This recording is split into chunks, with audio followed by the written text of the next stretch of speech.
ওই মদিনা থেকে দক্ষিণ পশ্চিমে 80 কিলোমিটার দূরে বদর প্রান্তরে সাহাবীরা সবাই যখন মরুভূমির মধ্য দিয়ে 3,1313 জন সাহাবী যখন রওনা হয়ে গেল, বদর প্রান্তরে তাবু গাড়ল, ক্লান্ত হয়ে পড়েছে, ঘুমিয়ে পড়ল। ওই ক্লান্ত অবস্থায় যখন ঘুমিয়ে পড়েছে, অটোমেটিক তাদের সব স্বপ্ন তো শুরু হয়ে গেল। এবার শয়তান ওয়াসওয়াসা দেয়, যদি তোমরা জিতবা তাহলে তোমরা কেন পবিত্র মানুষ অপবিত্র হয়ে গেলে? ওয়াসওয়াসা আছে না নাই? আরো জোরে। তোমরা তো পবিত্র ছিলে, কিন্তু আজকে তোমাদের অবস্থা কি? তোমরা যদি এই বদরের প্রান্তরে জিতে যাবা, তোমরা বিজয় লাভ করবা, তাহলে তোমরা পবিত্র মানুষ অপবিত্র হইলে কেন? শয়তান ওয়াসওয়াসা দিল তিনটা। ধরে বলেন কয়টা? এক নাম্বার ওয়াসওয়াসা, পবিত্র মানুষ অপবিত্র হইলে কেন? দুই নাম্বার ওয়াসওয়াসা দিল ওই শয়তান, ইবলিস শয়তান তখন বলল, তোমরা যেখানে তাবু গড়েছ এই বালুকণাগুলো, এই বালুকণার মধ্যে পা শক্ত করে মজবুত করে দাঁড়ানো যায় না। তীর ধনুক মারতে গেলে পা ফুটো হয়ে দাঁড়ানো লাগে। কথা বলেন। তীর ধনুক মারতে হবে, টিস্যুর ব্যবস্থা করো, টিস্যুর ব্যবস্থা। তীর ধনুক মারতে গেলে পা কি করতে হবে? শক্ত করে মজবুত করে দাঁড়ানো লাগবে। অতএব তোমাদের পা শক্ত করে মজবুত করে দাঁড়াবার মতো জায়গাও তোমাদের নাই। 3 নাম্বার ওয়াসওয়াসা দেওয়া শুরু করলো, ও মক্কার, ও মদিনার মুসলমানেরা, তোমাদের সংখ্যা কম, তোমাদের খাদ্য কম, তোমাদের অস্ত্র কম, অথচ ওদের অস্ত্র বেশি, ওদের সংখ্যাই বেশি, ওদের খাদ্য বেশি। আল্লাহ পাক রব্বুল আলামিন এমন সময় দেখলেন মুসলমানদেরকে ওরা বিপদগামী করে ফেলতে পারেন। আল্লাহ পাক রব্বুল আলামিন তখন মুসলমানদেরকে সাহায্য করার জন্য বড় কামান পাঠান নাই, বড় কোনো মিসাইল পাঠান নাই। আল্লাহ পাক রব্বুল আলামিন আসমান থেকে একটা অস্ত্র পাঠিয়েছেন, যে অস্ত্রের নাম হলো বৃষ্টি। সুবহানাল্লাহ। কি অস্ত্র? আরো ধরে বৃষ্টি। আমার ভাইয়ের একটু টাকা দেখেন না, গোটা পৃথিবীর ময়দানে মরণগিরি করত যে আমেরিকা, আল্লাহ রাব্বুল আলামিন করোনা নামক মহামারী দেওয়ার কারণে আমেরিকার অর্থনীতি যখন দুর্বল হয়ে গেছে, এখন আমেরিকার দিকে আঙ্গুল তুলে পৃথিবীর কোন রাষ্ট্র কথা বলতে পারতো না। অর্থনীতি যখন দুর্বল হয়ে গেল, গোটা পৃথিবীর রাষ্ট্রগুলো এখন আমেরিকার দিকে আঙ্গুল তুলে কথা বলা শুরু করেছে। ওরা মনে করেছিল এই করোনার ধাক্কা যদি বাংলার মুসলমানদের উপরে লাগে, বাংলাদেশে লাগে, বাংলাদেশ মুহূর্তের মধ্যে বিলীন হবে। কিন্তু না, ওদের উপরে যেই ধাক্কা লেগেছে বাংলার জমিনে ওই ধাক্কা লাগবে না, কারণ ওরা রবকে চেনে না, বাংলার মানুষ রবকে চেনে। আজান হয়ে গেলে মুসলমান দাঁড়িয়ে যায় নামাজের জন্য। আল্লাহু আকবার বলেন। আজান হয়ে গেলে মুসলমানরা দাঁড়িয়ে যায় নামাজের জন্য। আর ওরা আজান হয়, ওদের উত্তরসূরি মুনাফিকেরা যখন আজান হয় তখন মসজিদের দিক থেকে হেঁটে হেঁটে যায় বাড়ির দিকে। কথা বলেন। আমার ভাই একটু দেখেন, হযরত আবু তালহা রাদিয়াল্লাহু তাআলা রাসূলের একজন জালিল কদর সাহাবী। শুনতেছেন? জি। মনোযোগ আছে? মনোযোগ ছেড়ে দেব না, কথা বলবো। বলেন। আমার ভাই লক্ষ্য করুন, আবু তালহা বাড়িতে গেছেন আল্লাহর নবীর দরবার থেকে। এমন সময় আল্লাহর নবী বিশ্ব নবী মুহাম্মদ রাসূলুল্লাহ সাল্লাল্লাহু আলাইহি ওয়াসাল্লামের সাহাবী যখন সালাম করলেন, স্ত্রী ডাক দিয়ে বললেন, ও প্রাণের বিবি, আজ 3 মাস ধরে তুমি আমাদের সংসারের জন্য যা কিছু এনে দাও, ও প্রাণের বিবি, ও প্রাণের স্বামী, যা এনে দাও কাজ দিয়ে সংসার চালাই, কিন্তু আমি একটু ভালো রান্না করার জন্য, ভালো খাওয়ার জন্য প্রতিদিন কিছু না কিছু একটু জমায় রাখি। 3 মাস জমা করেছি। এই 3 মাস জমা করার পর আমার কাছে কিছু সম্পদ জমা হয়েছে, এটা নিয়ে যাও। এই অর্থগুলো নিয়ে তুমি একটু চলে যাও বাজারে, বাজার থেকে বাজার করে আনো, বাজার থেকে বাজার আনো। ওই বাজারটা আমরা ভক্ষণ করে খাবো, রান্না করব, মজা হবে, আজকে আনন্দ করব। আবু তালহা বাজারের ব্যাগটা নিয়ে এবার যখন চলে গেলেন মদিনার দিকে, হঠাৎ করে বেলাল আসরের আযান দিয়ে দিল, হাইয়া আলাস সালাহ। বেলাল যখন আসরের আযান দিয়ে দিল, এমন সময় আবু তালহা আযান শোনার পর কি সিদ্ধান্ত নিবেন? আমরা তো সিদ্ধান্ত নিতাম আগে বাজার পরে নামাজ। আবু তালহা চিন্তা করলেন, বলুন তো আগে নামাজ না বাজার? নামাজ। আবু তালহা যখন মসজিদে ঢুকে গেলেন নামাজের জন্য, নামাজ আদায় করি যখন বসলেন আল্লাহর নবী তখন সাহাবীদের দিকে মুখ করে কোরআন সুন্নাহর কথাগুলো, মজার কথাগুলো শোনাচ্ছিলেন। আবু তালহা শুনতে লাগলেন। হঠাৎ করে মাগরিবের আযান হয়ে গেল। আবু তালহা নামাজ আদায় করলেন, আবার রাসূলের সামনে বসা, কারণ রাসূল কথা বলেন, ওই জায়গা থেকে ওঠার মতন মানসিকতা কারো আছে নাকি? আল্লাহর নবী যখন কথা বলতেন গায়ের থেকে ঘাম ঝরতো। সাহাবায়ে বলেন আল্লাহর নবীর যখন ঘাম ঝরতো আমরা তাকে দেখতাম আল্লাহর নবীর ঘাম থেকে মুক্তার দানাগুলো যেন ছুটে ছুটে পড়তেছে। আরো জোরে, আরো জোরে।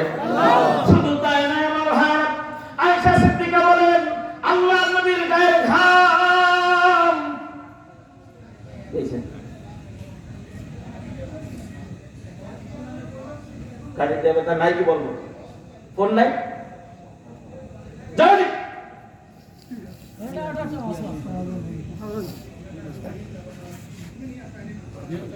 এলাকায় কথা বলি, তাই বলে এটা মনে করবেন না, কখনো ফাজলামি বরদাস্ত করি না।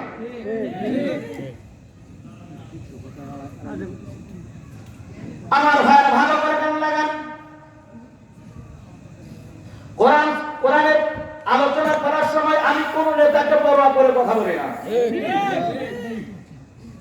এমনকি কোরআনের কথা বলতে গিয়ে যারা বাধা দিয়েছে মুহূর্তের মধ্যে বলে যাচ্ছে মাহফিল ত্যাগ করে চলে গেছি। ওয়াজ করাটা আমার পেশা না, ওয়াজ করাটা আমার নেশা না। আলোচনা করি, নিজের জীবনকে বাজি রেখে আল্লাহর কোরআনের দাওয়াতগুলো মানুষের কাছে পৌঁছে দেওয়ার জন্য দীপ্ত সাফাত আল্লাহর কাছ থেকে নিয়েছি। কেউ না করুক আমি করব কাজ, কেউ না করুক আমি করব কাজ। আল কোরআনের আহ্বানে দিন কায়েমের প্রয়োজনে, আল কোরআনের আহ্বানে দিন কায়েমের প্রয়োজনে আবার আমি শপথ নিলাম আজ, কেউ না করুক আমি করব কাজ। আমার ভাইরা লক্ষ্য করুন যে কথা বলতেছি না, আল্লাহর নবী বিশ্ব নবী মুহাম্মদ রাসূলুল্লাহ সাল্লাল্লাহু আলাইহি ওয়াসাল্লাম, আল্লাহর নবী এমন সময় যখন সাহাবীদের দিকে মুখ করে কথা বলতেছেন, আবু তালহা শুনতে লাগলেন। এবার ইশার আযান হয়ে গেল, আবার নবীর পিছনে নামাজ। ইশার নামাজের পরে নবী রাখতে বললেন, ও আমার সাহাবীরা, আমার কাছে কিছু মেহমান জমা হয়েছে, এই মেহমানদের মেহমানদারি করার জন্য তোমরা ভাগ করে নাও। তুমি 2টা নিয়ে যাও, তুমি 4টা নাও, তুমি 3টা নাও, তুমি 1টা নাও। এভাবে যখন ভাগ করে দিলেন, আবু তালহাকে ডাক দিয়ে আল্লাহর নবী বললেন, ও আবু তালহা, তুমি একটা মেহমান নিয়ে যাও। আবু তালহা তখন মনে মনে চিন্তা করে, বাড়িতে বাজার নাই, স্ত্রী ব্যাগ দিয়েছে বাজার করার জন্য, আর বাজার করতে পারলাম না নবীর সামনে আলোচনা শুনতে শুনতে। আর এই মুহূর্তে যদি মেহমান নিয়ে যায়, স্ত্রী না কি জানি কথা বলে। কিন্তু ভালো করে মনে রাখবেন, যেমন স্বামী তেমন স্ত্রী। মেহমান নিয়ে যখন বাড়িতে গেছেন, আবু তালহা ডাক দিয়ে বলেন, প্রাণের বিবি সালাম নাও। উত্তর দেওয়ার পরে আমার ভাইরা আবু তালহা রাদিয়াল্লাহু তাআলা যখন সালাম দিলেন, স্ত্রী সালামের উত্তর দিলেন, ডাকতে বললেন, ও প্রাণের বিবি, বাজার করার জন্য দিয়েছিলে টাকা, এই নাও তোমার টাকা, দিয়েছিলে ব্যাগ, এই নাও ব্যাগ। বাজার করতে পারি নাই। কেন বাজার করতে পারি নাই বিবি? আমি যখন বাজারে গেলাম, আযানের পরে মসজিদের মধ্যে ঢুকলাম, আল্লাহর নবীর কথা শুনতে লাগলাম। আল্লাহর নবীর কথাগুলো শুনতে শুনতে আমার এত ভালো লাগতেছিল, ও প্রাণের বিবি। আর তখন ওইখান থেকে বাজারে যেতে পারি নাই, তখন বাজার করতে পারলাম না। ঈশার নামাজের পরে নবী একজন মেহমান সাথে দিয়েছেন, আল্লাহ নবীর মেহমান আমাদের বাড়িতে এসেছে, তুমি একটু মেহমানের জন্য একটু খাবারের আয়োজন করো। এমন সময় বিবি ডাকতে বলেন, ও স্বামী, আমাদের ঘরে কোনো খাবার নাই মেহমানদারি করার মতো, কিন্তু যেহেতু আল্লাহ নবীর মেহমান, মেহমানের সাথে কখনো খারাপ আচরণ করা যাবে না। কার মেহমান? আল্লাহর নবী। মেহমানকে বসতে দিলেন। স্বামী স্ত্রী দুজনই এবার চলে গেলেন। বললেন, আমরা জবটাকে জাতা দিয়ে পিষেছি, কিছু তুষ হয়েছিল, কিছু আটা হয়েছিল, আটাগুলো দিয়ে রুটি বানায় খেয়েছি, তুষগুলো এক জায়গায় জমা করা আছে। এখন স্বামী স্ত্রী দুইজন মিলে তুষটা একটু ছেলে দেখি না, ওর মধ্যে আর অতিরিক্ত কোনো আটা আছে কিনা। এবার তারা দুইজন মিলে যখন তুষটাকে ছেড়ে ফেললেন, এরপর কিছু আটা হয়ে গেল, ওই আটা দিয়ে দুটা রুটি তৈরি করলেন। দুটা রুটি তৈরি করার পর এবার আবু তালহা রাদিয়াল্লাহু তাআলা স্ত্রী ডাকতে বলেন, ও প্রাণের স্বামী, যেহেতু মেহমান আল্লাহর রহমত নিয়ে আসে, আল্লাহর রহমত থেকে আমরা নৈরাশ হতে পারি না। ও প্রাণের স্বামী, দুটা রুটি নিয়ে যাও, আর সামান্য হালুয়া ঘরে আছে, আমার আল্লাহর নবীর মেহমানকে দিয়ে দাও। মেহমানের সামনে যখন দুটা রুটি আর সামান্য হালুয়া দেওয়া হলো, এমন সময় ডাকতে বলেন, প্রাণের স্বামী, সাথে সাথে ঘরের মধ্যে ঢুকে পড়বে, আর আমরা আলুয়া করে ঘুমায় যাব। মেহমান মনে করবে মেজবান খেয়ে ঘুমায়েছে, এখন আমাকে একা একা খাওয়া লাগবে। মেহমান তখন দুটা রুটি খেয়ে ঘুমিয়ে পড়লো। ফজর আযান হয়ে গেল। ফজরের আযানের পরে আল্লাহর নবী, বিশ্ব নবী মুহাম্মদ সাল্লাল্লাহু আলাইহি ওয়াসাল্লামের পিছনে নামাজ আদায় করার জন্য আবু তালহা তখন মেহমানদের সাথে নিয়ে রওনা হলেন। মদিনার মসজিদে ঢুকলেন, আল্লাহর নবীকে লক্ষ্য করে বললেন, ইয়া রাসূলুল্লাহ, আপনি আমাকে গত রাতে মেহমান দিয়েছেন, মেহমানের সাথে আমি ভালো আচরণ করতে পারি নাই। আল্লাহু আকবার। এই কথা যখনই বলেছেন, আল্লাহর নবী ডাকতে বলেন, আবু তালহা, আমি নবী, তুমি নবী না, আমি যা জানি তুমি তা জানো না। ও আবু তালহা, তুমি মেহমানের সাথে কি আচরণ করেছো তা আল্লাহ আমাকে দেখাচ্ছে। আল্লাহু আকবার। ও আবু তালহা, গত রাতে মেহমানের সাথে যে আচরণ করেছো, আল্লাহ তোমার আচরণে খুশি হয়ে গেছে। যত মেহমান পাঠিয়েছি সাহাবীদের বাড়িতে, এত ভালো আচরণ কেউ করে নাই, এত ভালো আচরণ কেউ করে নাই। আল্লাহ বলেন, জীবন আর মৃত্যু কেন দিলাম? আল্লাহ পাক রব্বুল আলামিন বলেন, আল্লাহ রাব্বুল আলামিন বলেন, আমি তো তোমাদের জীবন আর মৃত্যু দিয়েছি, জীবন আর মৃত্যু দিয়ে কেন দিলাম? আইয়ুকুম আহসানু আমালা, তোমাদের মধ্যে কে করে এটা দেখার জন্য। বেশি আমল কে করলে এটা দেখার বিষয় নয়, দেখার বিষয় আমল কে করে। জোরে কোন আল্লাহু আকবার। আমার ভাইরা বলুন তো, তাবুকের যুদ্ধে আমি যখন ডাক দিয়ে বললেন, কে কি পারো আমার কাছে যুদ্ধের ময়দানে নামা লাগবে, এমন সময় আল্লাহর নবী বিশ্ব নবীর দরবারে ওমর নিয়ে আসলেন যাবতীয় সম্পদের অর্থে, উসমান নিয়ে আসলেন যাবতীয় সম্পদের 3/1 ভাগ, আবু বকর আনলেন সামান্য কিছু সম্পদ, ঘরের মধ্যে যা কিছু ছিল। আমার ভাইরা একটু লক্ষ্য করে তাকিয়ে দেখেন ভাই, ওমর রাদিয়াল্লাহু তাআলা আনহু, ওমর রাদিয়াল্লাহু তাআলার অবস্থা, ওমরের অবস্থা কেমন ছিল, উসমানের অবস্থা কেমন ছিল, আমার ভাইরা ব্যাখ্যা করার সময় নাই। ভালো করে কান লাগান, ভালো করে কান লাগান। ওমর যখন আল্লাহর নবীর কাছে অর্ধেক নজরানা পেশ করেছে, আর উসমান 3/1 ভাগ পেশ করেছে, আবু বকরের সব পেশ করলো। আমার ভাই আবু বকরের যাবতীয় সম্পদ, উমরের সম্পদের 1/100 ভাগের 1 ভাগও হয় নাই। উসমানের 3/1 ভাগ সম্পদ, আবু বকরের সম্পদের 200 ভাগের 1 ভাগও হয় নাই, কিন্তু আল্লাহর কাছে উমরের সম্পদের থেকে আবু বকর, উসমানের সম্পদের থেকে আবু বকরের সম্পদ আল্লাহর কাছে বেশি কবুল হয়েছে। কেন? কেন? আবু বকর যা ছিল সব প্যাকেট করেছে, উমর রেখেছে অর্ধেক, উসমান রেখেছে 3 ভাগের 1 ভাগ।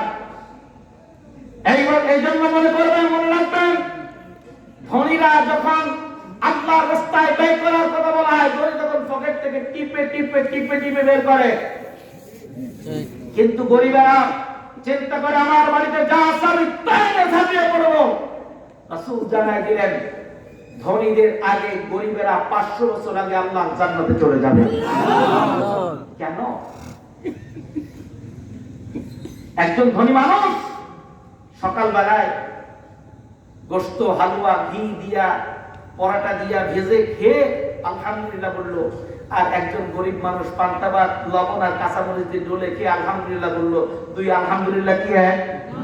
কথা বলেন। আমার ভাইরা কান্নাকান্দি কথা বলতেছিলাম, ভুলে যায়নি।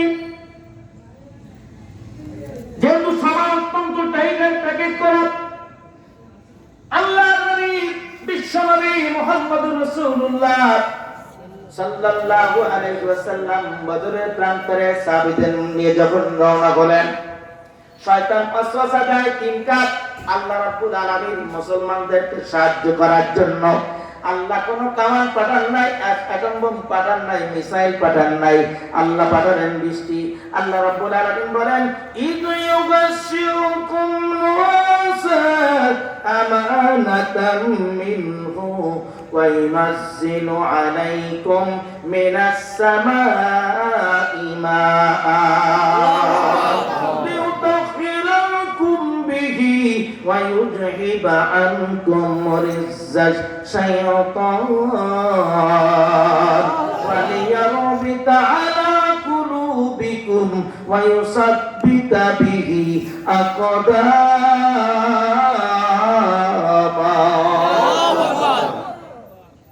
আল্লাহ ডাক দিয়ে বলেন, ও নবী, স্মরণ করুন সেই সময়ের কথা যখন শয়তানেরা, ইবলিস শয়তান মুমিনদেরকে ওয়াসওয়াসা দিতেছিল, তখন আমি আল্লাহ একটা অস্ত্র পাঠালাম, যে অস্ত্র নাম হলো, আল্লাহ বলেন, আলা ওয়াইনাজিলু আলাইকুম মিনাস সামাই মাআ, আমি আকাশ থেকে বৃষ্টি পাঠালাম। ওই বৃষ্টি পাঠাবার পর 3টা জায়গা আমি আল্লাহ মজবুত বানায়া দিলাম। ওরা ছিল অপবিত্র, যখন বৃষ্টি নাযিল হলো পানি নাই, পানি পেয়ে গেল, সবাই গোসল করে পবিত্র হয়ে গেল। জোরে জোরে কান আল্লাহু আকবার। 2 নাম্বার, ওরা যখন পানি পেল, যেই বালুকণা, উড়ন্ত বালুকণা, পা দাঁড়ানো যায় না। যখন বৃষ্টি পড়লো, বৃষ্টি পড়ার পর বালি কি শক্ত হয় না নরম হয়? শক্ত। পা তখন মজবুত হয়ে গেল। শুধু তাই না, তাদের কাছে পানিও কম ছিল, তখন তারা বৃষ্টির পানিগুলো পেয়ে গেল, আর তারা খাদ্য হিসেবে পানি গ্রহণ করলো। আল্লাহ বলেন, এভাবে আমি বদরের ময়দানে মুসলমানদেরকে সাহায্য করেছি। আল্লাহ পাক রব্বুল আলামিন তাই ডাক দিয়ে বলেন, ইদ ইউহি রাব্বুকা ইলাল মালাইকাতি আন্নী মাকুম ফাসাব্বিতুল্লাযীনা আমানু সাউলকি ফি কুলুবিল্লাযীনা কাফারুর রুবা ফাদরিবু ফাওকাল আনাক ওয়াদরিবু মিনহুম কুল্লা বানান। আমার ভাইরা, একটা কথা মনে রাখবেন, এত সময় ধরে যে কথাগুলো বলেছে এটা একটা কিসসা। কিসসা না? ঘটনা না? এই ঘটনাগুলো কি আমার বাবার বানানো না কোরআনে আছে? কোরআনে। অত কষ্ট বড় একটা কোরআনের কিচ্ছা কাহিনী না বলে বাচ্চাদের কিচ্ছা কাহিনী বলে মানুষকে বিভ্রান্ত করে। ঠিক। আল্লাহ কোরআনে বলেন, আহসানাল কসাসি বিমা আওহাইনা ইলাইকা হাযাল কুরআন। আমি কোরআনের মধ্যে কত আহসানাল কসাস দিয়েছি। কোরআনের কিচ্ছা বলতে মনে চায় না, বিবেককে একটু প্রশ্ন করো। ও মুসলমান, বিবেককে একটু প্রশ্ন করো, ভালো করে প্রশ্ন করো বিবেক। অবিবেক, আমি আল্লাহর কোরআনের কথা বলতে যাই, আমি আমার বাপদাদার গল্প কিচ্ছা কাহিনী বলি, অথচ কোরআনে আল্লাহ এত কিচ্ছা দিল, এত কাহিনী দিল। এই শিক্ষা থেকে মানুষদের কাছে শিক্ষাগুলো ঢুকায় দাও, ওগুলো ঢুকাতে পারি না, ঢুকায় আমার বাপদাদার কিচ্ছা দিয়া আল্লাহ কিয়ামতের দিন বলবেন তুই কোরআনের কিচ্ছা বলিস নি, এখন বল। তখনই ধরা খাওয়া লাগবে, কারণ আমি আমার মতের লোককে প্রতিষ্ঠা করার জন্য কথাগুলো বলেছি। আরো জোরে ভালো করে কান লাগান আমার ভাই। এই জন্য কোরআন সুন্নাহ থেকে ডাইরেক্ট কথা যেখানে হবে না, কোন মুসলমান সেটা শুনতে পারে না। আজকে তো তাহিরির মতন লোক কত শিরিকের বাঁধার ফলন দিচ্ছে। আল্লাহর দান নবীকে দিয়া আল্লাহ গেলেন গায়েব হইয়া, নবীর দান খাজাকে দিয়া খাজা শুয়ে আছে আসমিরে, কেউ বেরে না খালি হাতে খাজা তোমার দরবারে। শিরিকের বাঁধার ফলন মানুষকে দেয়। অথচ আল্লাহ রাব্বুল আলামিন গোটা পৃথিবীতে আদম আলাইহিস সালাম থেকে মুহাম্মদ সাল্লাল্লাহু আলাইহি সাল্লাম পর্যন্ত যত নবী পৃথিবীতে পাঠিয়েছেন, প্রত্যেক নবী মানুষকে তাওহীদের দাওয়াত দিয়েছেন, আর শিরিক থেকে মানুষকে বিরত রাখার নির্দেশ দিয়েছেন। আজকে আমরা আলেমরা মানুষের কাছে নিজের মস্তককে অবনত করার শিখাই, অথচ আল্লাহ বলেন বান্দা তো পৃথিবীর প্রত্যেকটা প্রাণী খাবার খায়, প্রত্যেকটা প্রাণী খাবারের কাছে মুখ লাগায় খায়, মাথা নিচু করে খায়, কিন্তু আমি তোকে মাথা নিচু করে খাওয়াই নাই, আমি তোকে দুটো হাত দিয়েছি, হাতটা উঠায় বুক দিয়ে উঁচু করে খা। কারণ যদি মাথা নত করতে হয় রাজ্জাকের কাছে কর, কিন্তু কোন রিজিকের কাছে মাথা নত নয়। রিজিকের কাছে আল্লাহ শিখায় নাই মাথা নত করতে। আমরা ভালো করে গান লাগান। আল্লাহ পাক রব্বুল আলামিন ওই বদর প্রান্তের মুসলমানদেরকে সাহায্য করেছিলেন ফেরেশতা দিয়া। শুধু ফেরেশতা দিয়ে আল্লাহ সাহায্য করেন নাই, আল্লাহ মুমিনের অন্তরের মধ্যে কিছু সূক্ষ্ম কৌশল ঢুকায় দিয়েছিলেন। জোরে কান আল্লাহু আকবার। ওই বদরের প্রান্তে আবু বকর সিদ্দিক রাদিয়াল্লাহু তাআলা যুদ্ধ করতেছেন, আর একদিকে আল্লাহর নবী সাহাবী আবু বকরের ছেলে আব্দুল্লাহ যুদ্ধ করেন। দুইজন যখন মুখোমুখি হয়ে গেছে, আবু বকর দেখতে পারেন নাই ছেলেকে, কিন্তু ছেলে দেখছে আব্বাকে। যখন দেখছে আব্বা, তখন তরবারিটা গুটায় নিয়ে গেছে, গুটায় নিয়ে আবার ডাক দিয়ে তখন গুটায় নিয়ে আনতে তখন ফিরে গেল। কারণ মারবো তো মারবো, সামনে পড়েছে আব্বা, আব্বাকে তো মারা যায় না। কথা বলে ঠিক কিনা? কিন্তু এবার শিখে নেন কোন আব্বাকে মারা যায়, কখন আব্বাকে মারা যায়।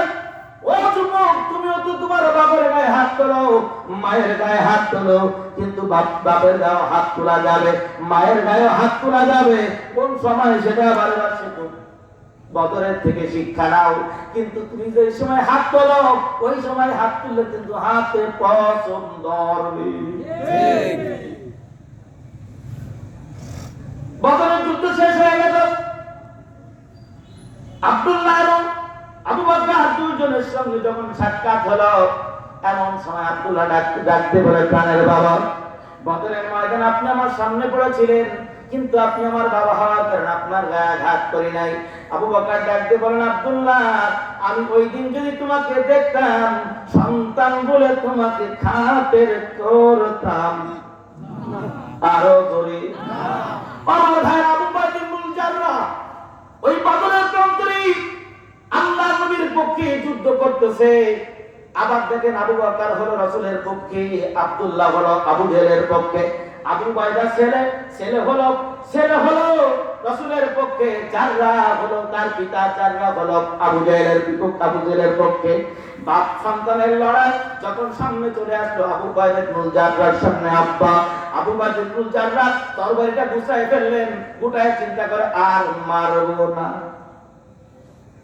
বাপ তো মারা যায় না, তরবারিটা যখন গুটিয়ে ফেলেছে, এমন সময় আবু উবাইদা ইবনুল জাররাহ চিন্তা করলেন, আমি এখন আমার সামনে আমার আব্বাকে মারি নাই, যদি এই অবস্থায় যদি মুসলমান বিজয় না লাভ করে, মুসলমান পরাজিত হয়, আমার একটা ভুলের কারণে যদি আল্লাহর নবীর গায়ে আঘাত প্রাপ্ত হয়, মদিনা রাষ্ট্র যদি খানখান হয়ে যায়, কাল কিয়ামতের ময়দানে আল্লাহর আদালতে জবাব দিতে পারবো না। অতএব আমার বাপ হতে পারে, কিন্তু এখন তো বাপ না, এখন আমার শত্রু। আরো জোরে, এখন আমার শত্রু। অতএব তাড়াতাড়ি চাও, আল্লাহু আকবার। তাড়াতাড়ি চালাতে দেরি, বাপের গর্দান আলাদা হতে দেরি নাই।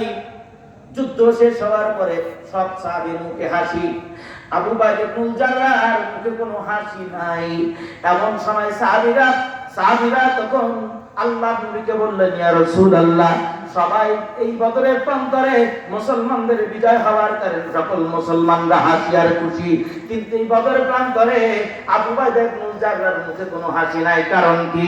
এমন সময় সাহাবীরা ডাক দিয়ে বলে, ইয়া রাসূলুল্লাহ, ইয়া হাবিবাল্লাহ, আবু বাইদা ইবনুল জাররার পিতা এই বদর প্রান্তরে নিহত হয়েছে। ওই বদর প্রান্তরে 70 জন কাফের দুনিয়া থেকে বিদায় হয়, 70 জন কাফের বন্দী হয়, 14 জন মুসলমান শাহাদাত বরণ করে।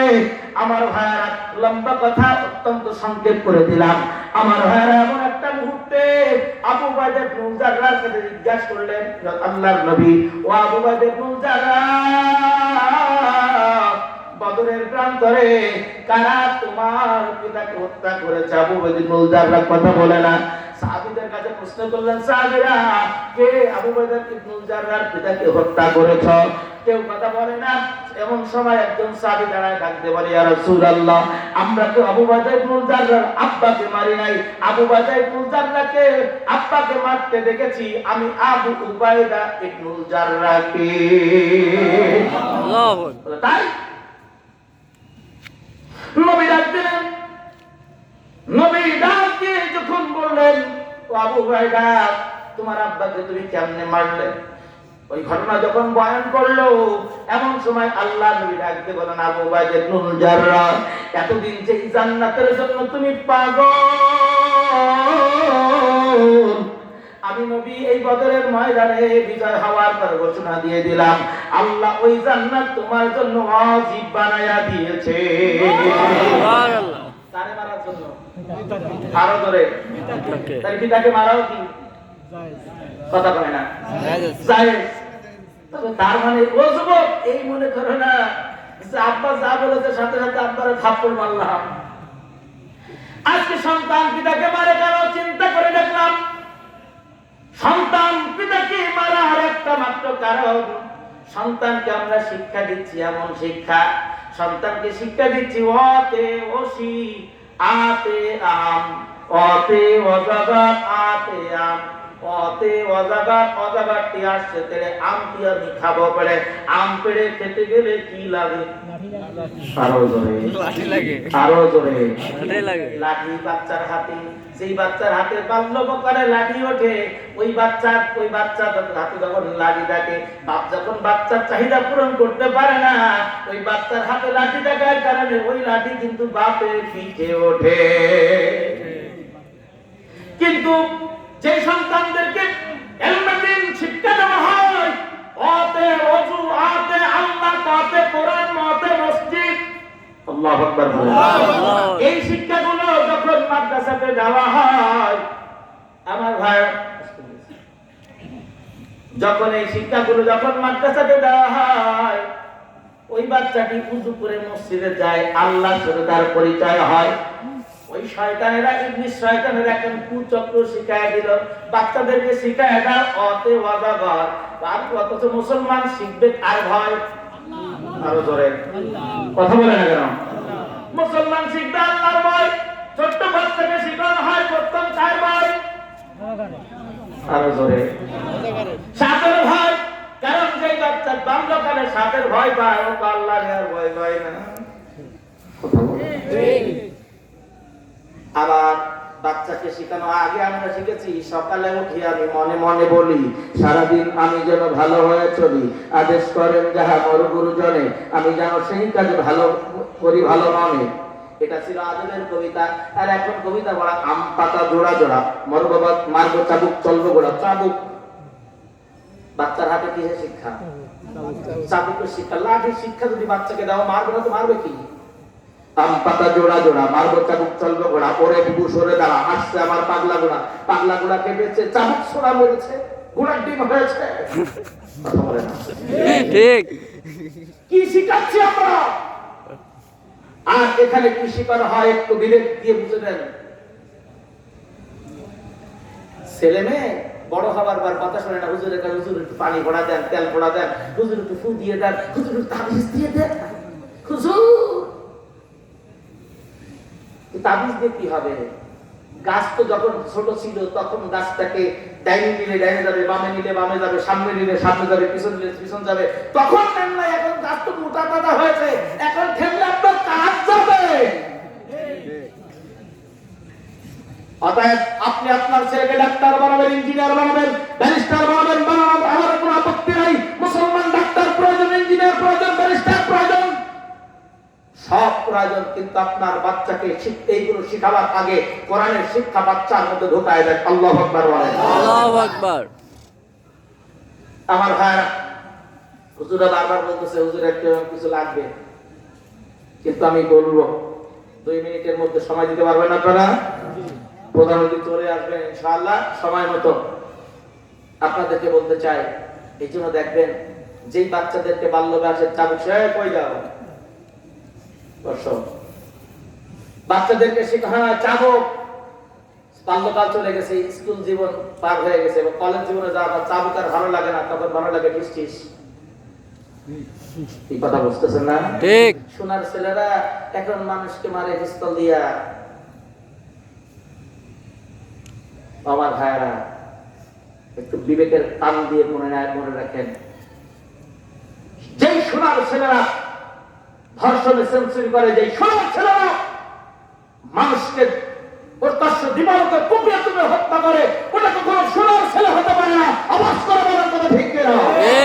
সোনার ছেলে তো ওই সকল ছেলেরা যারা মানুষ বিপদগ্রস্ত হলে মানুষের পাশে দাঁড়িয়ে যায়। যে সকল সোনার ছেলে, আমি সেই সকল ছেলেরা যারা গভীর রজনীতে ঘুম ভেঙে উঁচু করে মসজিদের মধ্যে দাঁড়িয়ে, মাদ্রাসার মধ্যে দাঁড়িয়ে, ঘরের মধ্যে দাঁড়িয়ে আল্লাহর দরবারে সিজদা দিয়ে কোরআন তেলাওয়াতে দাঁড়িয়ে যায়, ওরাই তো সোনার ছেলে। আওয়াজ করে বলেন কথা ঠিক কিনা? আমার ভাইরা, অনেক লম্বা কথা, যে কথা বলতেছিলাম, আবু উবাইদা ইবনুল জাররাহ মারলেন কাকে? পিতাকে। ভালো করে মনে রাখবেন, ইসলামের বিপক্ষে যদি আমার বাপ দাঁড়ায়, আমার বাপ আমার শত্রু। ইসলামের বিপক্ষে যদি আমার ভাই দাঁড়ায়, ভাই আমার শত্রু। ইসলামের বিপক্ষে যদি আমার সমাজ দাঁড়ায়, সমাজ আমার শত্রু। এই কথাগুলো যখন আমরা গরিষ্ঠ কণ্ঠে বলি, তখন আমাদেরকে বলে হুজুর রাইস খেলে। কিন্তু আমার ভাই, ভালো করে মনে রাখবেন, আমরা আপনাদেরকে ডাকি নিজের ইসলাহের জন্য, আপনার ইসলাহের জন্য, জীবন সংশোধন করার জন্য। কারণ জীবনের মালিক আল্লাহ, জীবন